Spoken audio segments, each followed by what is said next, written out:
Hey everyone, welcome back to my channel and welcome back to another monthly reading wrap-up video. Today I'm going to be talking about all of the books that I read in the month of June. In June I managed to read a total of 6 books. I was kind of hoping to read more because I had some time off in June. However, 6 books is fine. It's definitely above the average that I usually manage to read, which is usually 4 or 5. So without further ado, let's get on with the books that I read in June. So the first book that I read in June was Fourth Wing by Rebecca Yarros. I ended up giving this a big fat 5 stars.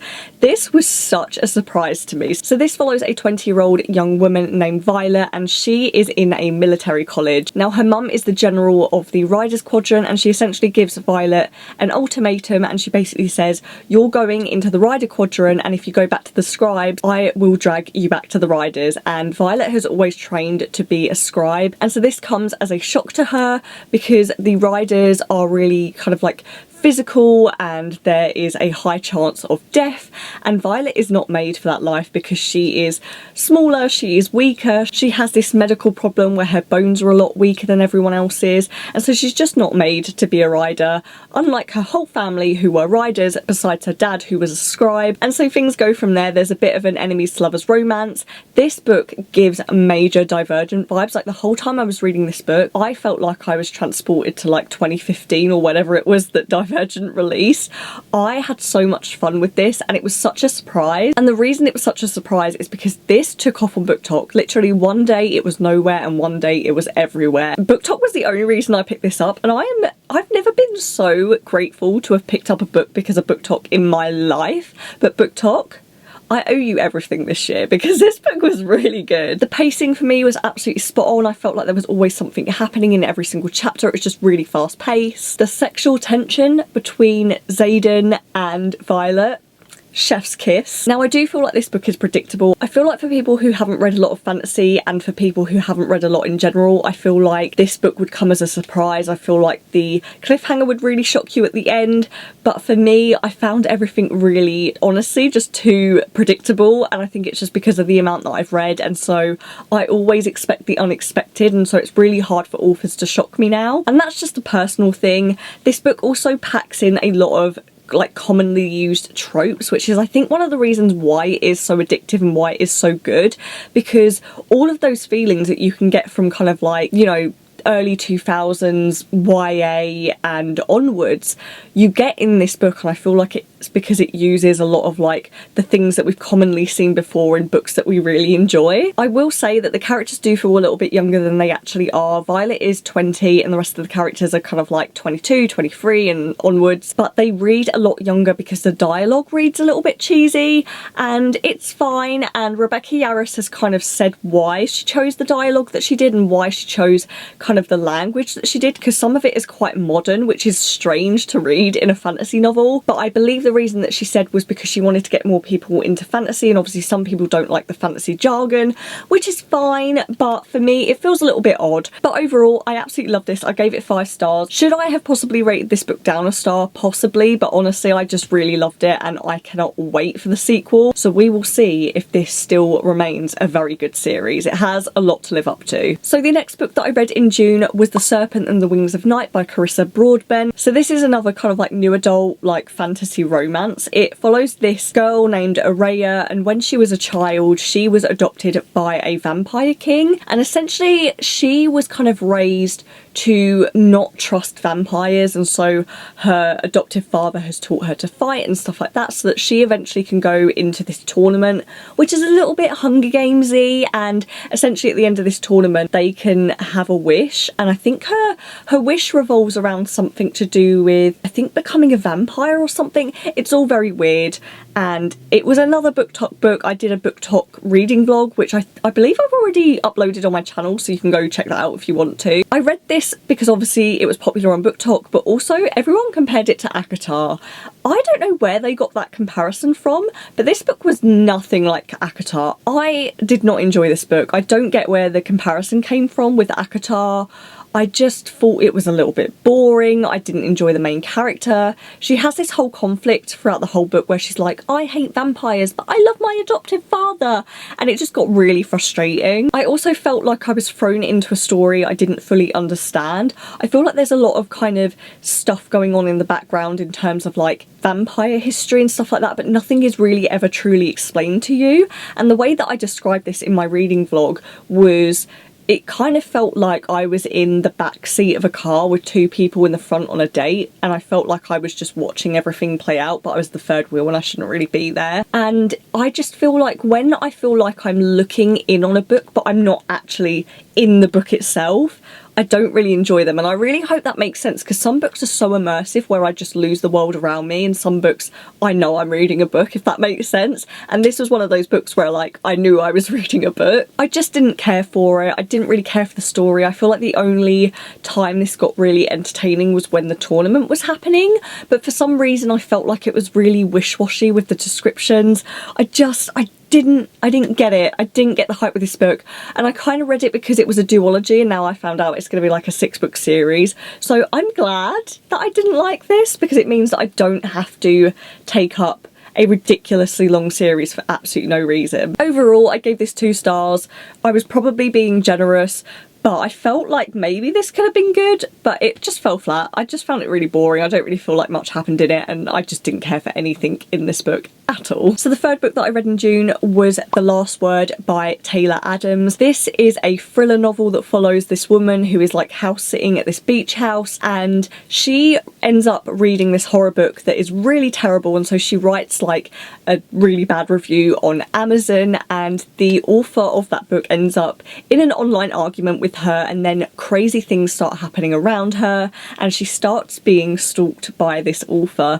I picked this up because it just sounded so incredibly good, and I actually hadn't heard of this author before that point, but I actually have realised now that he came out with a book years ago that everyone either really loved or didn't like. I was super surprised by this book. I think this is one of the books that I picked up this year that I kind of went in not really thinking much about it or thinking that I would love it, and I actually came out really enjoying it, and I love it when that happens with a book. I feel like this book definitely read more as a kind of like horror slasher novel, so if you enjoy that kind of thing you might actually enjoy this book. It did have like a psychological thriller element to it, but I definitely feel like it felt like a horror movie. This book jumps straight into the story, you're straight into the action, it's really gripping. There's something at the end of every single chapter that really just keeps you gripped and keeps you shocked every single time. This book also has a dual narration, which I really liked, because on one hand you get, I believe her name is Emma in the book, I can't remember, but you have the woman's point of view, and then you also have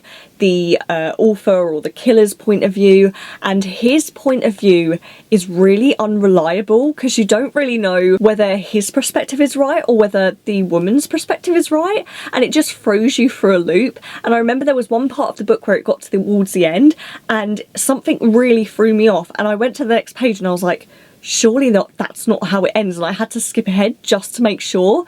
And luckily that wasn't the end of the book, but I'm glad I didn't read any spoilers at that point, because honestly it threw me off so bad. I do feel like the major plot twist in terms of like who the killer is and stuff is really obvious in this book. I do feel like there are too many Easter eggs, and you kind of figure it out unless you're not really good at figuring that kind of stuff out. I found it really obvious, but there were so many other kind of like tiny plot twists and like shocking moments that just had me pulling my hair out, that just honestly made up for that. Like, I didn't really care that the major plot twist was obvious. Was it far-fetched? Absolutely. But did I root for the main character? Yes. She was witty, she was badass, she was going through some tough stuff. I just really thoroughly enjoyed this. I think this is the first time in a very long time I thoroughly enjoyed a thriller and have been immersed in a thriller. Obviously I've read some this year that I've really liked, but this one in particular I really enjoyed. So I loved this. I ended up giving it 4 stars. The only thing that I didn't like was kind of like references to the real world, like Amazon, Netflix and stuff like that, because that kind of, I don't know, I feel like that kind of takes me out of the book a little bit. Even though it's set in the real world, it kind of feels weird when I read it. So yeah, I loved it. I definitely want to check out more by this author, but yeah, I'm super surprised by this one. So the 4th book that I read in June was Ninth House by Leigh Bardugo. This is actually, I believe this, actually I don't know. I want to say that this was on my must must-read TBR books for the year, and I finally read it. I have finally, guys, read a Dark Academia book that I have really enjoyed. This follows a young woman named Alex Stern, and she is basically sent to Yale College to oversee, I believe it's like 8 of the main secret societies at Yale College. Now, these 8 main societies are the most powerful and they deal with magic, and so she is part of this other society that is kind of like there to keep these other societies in check. And originally she wasn't meant to be there, but basically she was found at the scene of a murder, and she can see greys, which is basically in this book ghosts. So this society kind of like takes her on because of this power that she has, and she works alongside this guy named Darlington, who we kind of gradually learn about throughout the book, but he's not there anymore for whatever reason, and so she's kind of like having to do this job all of a sudden on her own, and some crazy stuff starts happening. People basically start showing up dead, and so obviously she takes it upon herself to solve the crime. This book was a wild ride. At first, I could not get into it. I was so confused. The world building in this book is so wish-washy at the beginning that I had no clue what was happening. You're just thrown straight into the story, nothing is explained to you, and you're kind of given snippets of the world throughout. Did I enjoy that aspect to it? No, because I honestly thought I was going to give this a much lower rating than I did, but gradually when I did start to understand the world a bit more, I kind of just felt really immersed, and I really loved the atmosphere of this book, because even though it's summer, this obviously takes place in Yale, and it takes place mostly in the winter and autumn, and I was just feeling the vibe. I really liked it. I loved Alex as a character. She's really kind of badass and she's witty, and she really contrasts nicely with the other characters, which is Darlington mainly and also Pammy. And she's just completely different from them. She is outspoken, obviously as I said she's badass, but she also keeps to herself a bit, and I just really loved seeing her chemistry with the other characters. I thought it was really great. Speaking of Alex, I really did enjoy her character development throughout this book. You kind of see her go from this kind of really not quiet character, but kind of like a character who's kind of scared of the world for her own personal reasons, into this character who kind of embraces everything that she's been given for whatever reason. And I'm super excited to kind of see what becomes of her character, because there's questions that we haven't really had answered about her, and I'm excited to see kind of if we get those answers, and I feel like we should eventually. But I cannot wait to see where this series goes. It ends on a massive cliffhanger, and I do have the second book, so I definitely want to get to it this year so that I kind of remember the magic system, which is another thing. I really enjoyed the magic system in this after I understood it. It takes a long time. I feel like, again, as I said, it's wish-washy, but once I understood it, I just really thoroughly enjoyed it and I was immersed in it. I also really liked the twists and turns in this book. I thought that the kind of cliffhangers were really good. Sometimes I'm a bit kind of meh about the cliffhangers, but in this book I really enjoyed them. I'm just really excited to see where this series goes. I'm so excited to read the next book. I hope that it lives up to my expectations, because I really enjoyed this. I hope it's not as confusing as this one, because obviously we already have the world set up, but who knows. But overall, I really enjoyed this book. I actually ended up giving it a massive 4 stars, which I was not expecting. I really thoroughly enjoyed it. I cannot wait to read the second book, and I'm also really excited to read more Dark Academia now. This is the first Dark Academia that I've really enjoyed, so if you guys have any recommendations that you think I should read, then let me know in the comments what books you think I should read, and hopefully I'll put them on my TBR. So then the 5th book that I read in June was Delilah Green Doesn't Care by Ashley Herring Blake. This is a sapphic romance. It follows this woman named Delilah, and when she was 18 she essentially left her very small town, which she hated. Basically her dad died when she was younger, and she ended up living with her stepmother and her stepsister, and she basically left town because she hated it there. And now that she's in adulthood, she is roped into photographing her stepsister's wedding, and she doesn't really get along with her stepsister, and her stepsister's friends are going to be there and she doesn't get along with them either, and she just kind of feels like the odd one out of the family and the town. She ends up meeting Claire Sutherland in a bar, and Claire ends up flirting with her because she doesn't know who Delilah is at first, and so there is a romance that kind of slowly blossoms throughout the book, and Claire was like the last person that Delilah could ever see herself falling for. But yes, that is basically the plot of this book. I was super excited to read this because I believe, besides The Seven Husbands of Evelyn Hugo, this is the first kind of like fully sapphic romance book that I have read. The only other one that I've kind of read was Our Wives Under the Sea, but I feel like that was a different vibe. That wasn't like a romance book. So this was like the first sapphic romance book that I've read. I'm not gonna lie, this kind of fell flat for me and I was really sad about it. At first, I felt really like giggly and great about this book. It was super entertaining, do not get me wrong, but I didn't really feel the chemistry between the characters. For some reason, something about this romance just wasn't doing it for me. I also feel like there just wasn't enough build up as well. I feel like, I don't know, things didn't drag along long enough for me. Like, I needed more moments beforehand. I will say that I did really enjoy Delilah's character. I loved seeing the inner turmoil that she had when she felt like she didn't fit in, and like obviously dealing with all of the stuff that she had kind of carried with her from being a kid. It was just nice to see that storyline play out and see how it was kind of resolved. And I will say, I am excited to see if I enjoy Astrid's story, because Astrid's story is going to be very, very interesting. And even though this book kind of fell flat for me, it was a fast-paced and entertaining read, and I do feel like Ashley Herring Blake is an author that I would definitely still pick up, even though I didn't overly love this book. I just felt like Claire and Delilah were just a weird couple. Like, something about the two of them together didn't really do anything for me. Like, I don't know what it is, but they just weren't meshing, and I'm so disappointed by it. But I love Delilah. Delilah was great. Anyway, it was slightly disappointing. It was okay, but I didn't love it, so I ended up giving it a 3-star, which is super disappointing because everyone really loved this book, and I was expecting to love it as well. And then the 6th and final book that I read in June was Caraval by Stephanie Garber. This is a young adult fantasy. I read this because I've seen so much hype everywhere for this book. Obviously this has been out for quite a few years now, however obviously Booktok is just catching up, and so I've seen a lot mentioned about Caraval, and I got really interested because obviously this is the same author that wrote that series called like Once Upon a Broken Heart or whatever, and everyone is going mad for it. So I was like, I'm gonna read Caraval and see how that is, because I feel like I need the backstory first. So this follows a young girl named Scarlett, and her sister have basically dreamed of going to this thing called Caraval, which is like this super kind of secret game slash performance that happens, and at the end of Caraval you get a wish granted, and it's always been Scarlett's dream to get to partake in this, and she is eventually invited by the guy that does it, and I can't remember what his name is. His name is Legend, so she is invited by Legend personally to go to Caraval, and her sister is, I would say Scarlett is a very reserved character, whereas her sister is way more kind of like, jump to the gun, let's do this, what have we got to lose? And so at the beginning of the book, Scarlett isn't technically going to go to Caraval, and then her sister kind of like kidnaps her to go anyway, basically to get away from their abusive father,